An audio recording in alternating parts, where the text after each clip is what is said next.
ce matin, Daniel, les quotidiens israéliens et les sites d'information israéliens se focalisent en priorité, bien sûr, sur l'attentat meurtrier d'hier près d'Ariel.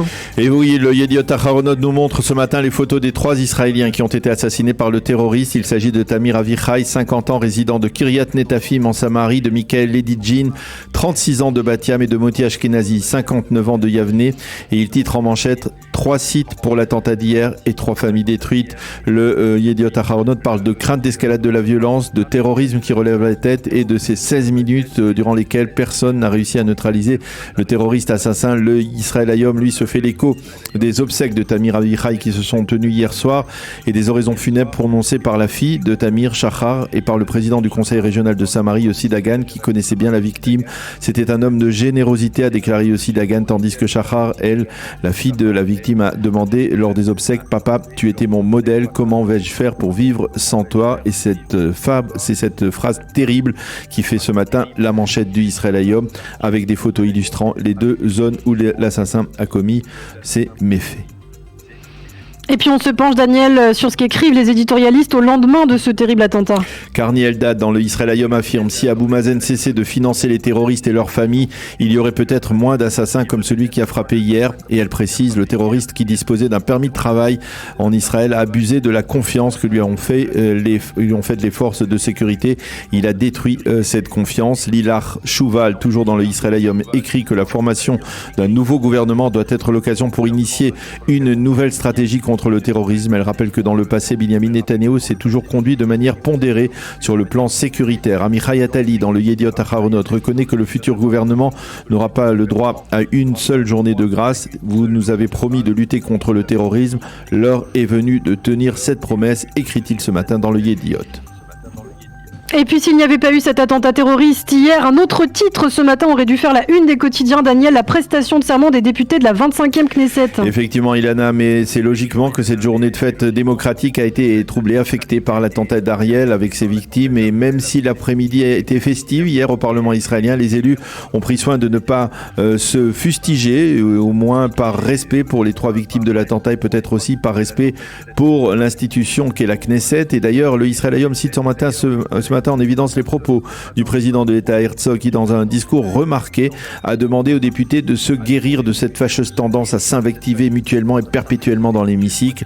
Les journaux nous montrent ce matin en première page et en page intérieure la photo des chefs des formations qui seront représentés dans cette 25e Knesset. Les quotidiens retracent également le déroulement de la séance inaugurale avec ses instants d'émotion, en particulier lorsque le jeune Moshe Holtzberg a été invité à lire un psaume de Teilim, car Moshe Holtzberg, beaucoup d'Israéliens le connaissent, c'est cet enfant qui a été sauvé par sa nounou indienne lors de l'attentat contre le Beth Rabat de Mumbai en 2008, alors que ses parents Gabi et Rivki Holtzberg étaient assassinés par les terroristes. Enfin, soulignent les sites d'information, instant de malaise hier à l'entrée du Parlement lorsque les députés Iman Noudé et Ofer Kassif, l'un arabe, l'autre juif, tous 2 du parti Hadash Ta'al, ont refusé de se faire prendre en photo officielle devant un drapeau israélien. Et puis par ailleurs, les quotidiens font état de difficultés pour Benyamin Netanyahou sur la voie de la formation de son gouvernement. Oui, on peut le dire, comme l'indique d'ailleurs la première page du Yediot Aharonot ce matin, des difficultés qui proviennent de Betzalel Smotrich, leader sioniste religieux, reproche à Netanyahou d'avoir, selon lui, cédé aux Américains. Selon les proches de Smotrich, Netanyahou refuserait de confier le ministère de la Défense à Smotrich car il ne veut pas fâcher l'administration Biden. Et le quotidien parle de confrontation ouverte entre les 2 hommes politiques dans la droite israélienne. Le Israël Hayom parle même de crise. Le site N12 confirme qu'un fossé est en train de se creuser entre les positions des 2 leaders. Par contre, le Maariv lui cite des sources Likoud qui sont légèrement plus optimistes et qui affirment qu'il y aurait eu hier soir des progrès, que Netanyahou aurait proposé hier à Smotrich de former le gouvernement sans délai afin de légaliser immédiatement les points de peuplement illégaux. La photo de Netanyahou et de Smotrich en plein pourparlers est aujourd'hui sur tous les sites d'information. En marge, il semble acquis que Ron Dremer sera le prochain chef de la diplomatie israélienne. Au lendemain de cette séance inaugurale de la 25e Knesset, les éditorialistes se penchent sur le futur gouvernement et donc la future coalition. Oui, Nahum Barnea dans le Yediot Aharonot, sans surprise, s'inquiète de la prochaine coalition, mais ce matin, il laisse de côté sa bête noire, qui est Binyamin Netanyahu, pour se préoccuper plutôt de Bezalel Smotrich, qui est le seul membre de la future coalition à faire des difficultés sur la voie de la formation de ce gouvernement. Et il lui rappelle que de facto, Smotrich n'a que 7 députés, pas 14, et il reproche à Smotrich de se battre avec Netanyahu non pas pour des idées, mais pour un portefeuille.